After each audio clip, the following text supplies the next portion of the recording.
गुरु कृपा कॉलोनी में हुई हत्या लूट की घटना का खुलासा।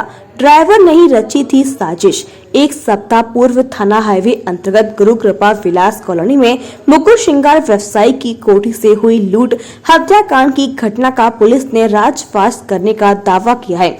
घटना को अंजाम ड्राइवर और उसके दोस्त द्वारा किया है, जैसा सभी को अंदाजा था। गिरफ्तार दिखाए गए ड्राइवर से पुलिस ने मात्र 2,10,000 रुपए की नकदी, घड़ी, एक सिक्का बरामद दिखाया है। उसका फरार साथी अभी पुलिस पकड़ से दूर है। पुलिस थ्योरी के अनुसार उसी ने पूरी घटना कारित की थी। शनिवार को हुई पत्रकार वार्ता में एसएसपी शैलेश पांडे ने बताया कि उक्त घटना ड्राइवर मोहसिन ने अपने दोस्त फारूक पुत्र करीम मंसूरी के साथ मिलकर की है। फारूक सेठ कृष्ण अग्रवाल को मुकुट सप्लाई करता था। उसी ने मोहसिन को उनके यहाँ नौकरी पर रखवाया था। फारूक और मोहसिन को कृष्ण अग्रवाल के घर दुकान की पूरी जानकारी थी। 1 महीने पहले दोनों ने लूट की योजना बनाई थी। इस बीच 2 नवंबर को जब सेठ जी के पुत्र गोविंद अपनी पत्नी सुरभि बच्चों के साथ वाराणसी चले गए, तब फारूक ने कहा कि मौका अच्छा है, आज रात ही प्लान को अंजाम दिया जाए। घटना की रात्रि फारूक मेन गेट खोलकर घर के अंदर पहुंच गया। बेडरूम में खटपट की आवाज सुनकर कृष्ण अग्रवाल जाग गए। उन्होंने फारूक को देखकर कहा कि इतनी रात को तू घर में कैसे आ गया। इस पर तुरंत उसने बड़ी स्क्रू पाना से उनके सिर पर ताबड़तोड़ प्रहार कर दिए। वह वहीं गिर गए। शोर सुनकर कल्पना जाग गई। तब फारूक उन पर भी बुरी तरह प्रहार किए। दोनों को मरा समझकर फारूक ने रेकी किए गए प्लान के मुताबिक अलमारियों में से नकदी, जेवरात, सोने चांदी के सामान निकालकर बैगों में भर लिए। पहचान छिपाने व सबूत मिटाने के उद्देश्य से किचन में लगी सीसीटीवी की डीवीआर निकाली। उसके पश्चात सुबह 5 बजे करीब कोठी की गेट पर खड़ी इनोवा कार में सब सामान रखकर वह वहां से निकल लिया और फारूक पुलिस चौकी के पास ईट मंडी में मोहसिन से मिला। प्लान के अनुसार मोहसिन सुबह 9 बजे कोठी पर पहुंच गया ताकि किसी को उस पर कोई शक न हो। उसने वह रो पीटकर सबको बताया कि लूट की घटना हो गई है। उसी समय पुलिस ने उसको अपनी हिरासत में ले लिया था। घटना के संबंध में पुलिस द्वारा की गई इस खुलासे से आम जन संतुष्ट नजर नहीं आ रहे। पुलिस ने गिरफ्तार ड्राइवर मोहसिन से 2,10,000 रुपए की नकदी, 3 कलाई घड़ी, एक 50 ग्राम का सिक्का, तमंचा बरामद दिखाया है। हाईवे क्षेत्र में 4 नवंबर को एक दुस्साहसिक घटना कारित हुई थी, जिसमें एक रिहायशी कॉलोनी, यहाँ की पॉश कॉलोनी में एक व्यापारी तथा उनकी पत्नी पे हमला हुआ था, जिसमें व्यापारी की पत्नी की मृत्यु हो गई थी और व्यापारी अभी भी इलाजरत हैं। उनका इलाज चल रहा है, वो भी गंभीर रूप से घायल हुए थे। प्राप्त जानकारी पे तत्काल उस समय पुलिस टीम मौके पे पहुंची और शुरुआती दौर में घटना के मोटिव के बारे में बहुत क्लैरिटी नहीं थी। इसमें सुसंगत धाराओं में प्राप्त तहरीर पे लूट और लूट के उद्देश्य से हत्या का अभियोग पंजीकृत किया गया है और उसी समय उच्चाधिकारियों के निर्देशन में सीनियर ऑफिसर्स ने भी घटनास्थल का निरीक्षण किया। उच्चाधिकारियों के निर्देशन में 8 टीमों का गठन किया गया था, जो लगातार इस पे काम कर रही थी और उस घटना का आज आप लोगों के समक्ष खुलासा हो रहा है। इसमें एक अभियुक्त जिसका नाम मोहसिन है, उसको गिरफ्तार करके जेल भेजा जा रहा है।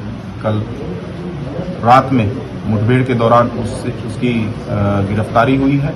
उसके पास से घटना में लूटे हुए कैश में 2,10,000 कैश, कुछ घड़ियां, तमंचा, कारतूस इत्यादि बरामद हुए। सिल्वर भी उसके पास से बरामद हुआ है। इससे जो पूछताछ हुई है, उसमें जो तथ्य सामने आए हैं, उसमें इसने फारूक नाम के एक व्यक्ति के साथ मिलकर इस घटना की प्लानिंग हुई थी।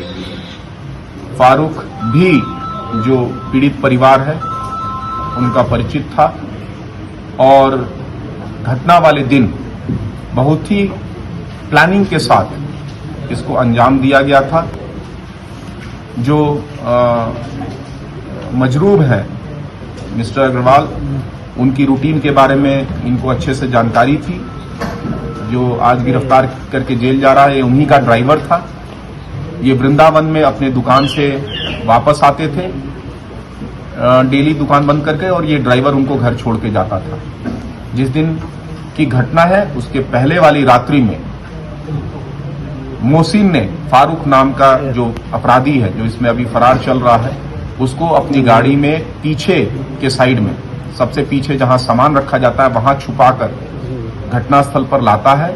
उसके बाद उसमें उस समय मिस्टर अग्रवाल भी थे गाड़ी में, उनको घर छोड़ रहा था, उनको आइडिया भी नहीं लगा कि गाड़ी में इन दोनों ड्राइवर और उनके अलावा तीसरा व्यक्ति भी छुप के बैठा हुआ है। उसके बाद जो ड्राइवर है बड़ी सफाई से गाड़ी वहां खड़ी करता है और खड़ी करने के बाद डेलिबरेटली गाड़ी को अनलॉक करके तथा चाबी उसकी फारूक नाम का जो अपराधी अभी फरार चल रहा है उसको देता है।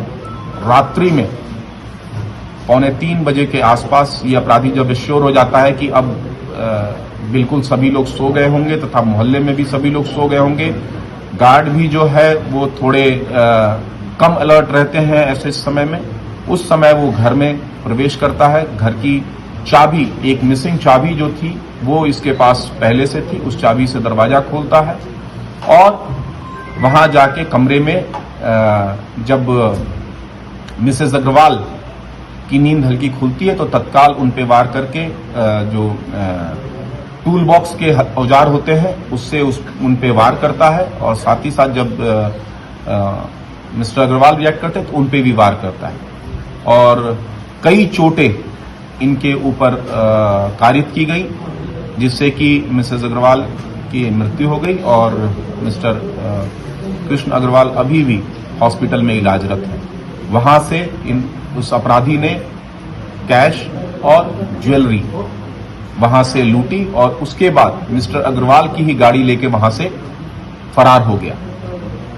एक अपराधी मोहसिन आज गिरफ्तार करके जेल भेजा जा रहा है। हमारी टीमें लगी हुई हैं। जो दूसरा अपराधी है फारूक, उसकी गिरफ्तारी और गाड़ी की बरामदगी में, और शेष जो लूटा हुआ कैश और ज्वेलरी है उसकी बरामदगी के लिए हमारी टीमें अभी लगातार काम कर रही हैं और भविष्य में उस अपराधी को भी हमारा पूरा प्रयास है कि जल्द ही उसको भी हम गिरफ्तार करें। इस तरह एसपी सिटी सीओ रिफाइनरी के क्लोज सुपरविजन में सभी सीनियर ऑफिसर्स के निर्देशन में इस दुस्साहसिक घटना का अनावरण हुआ है। एक अभियुक्त की गिरफ्तारी तथा बरामदगी हुई है, दूसरे अभियुक्त को भी हम लोग प्रयासरत हैं कि शीघ्र उसको गिरफ्तार करके शेष बरामदगी हम सुनिश्चित करा सकें।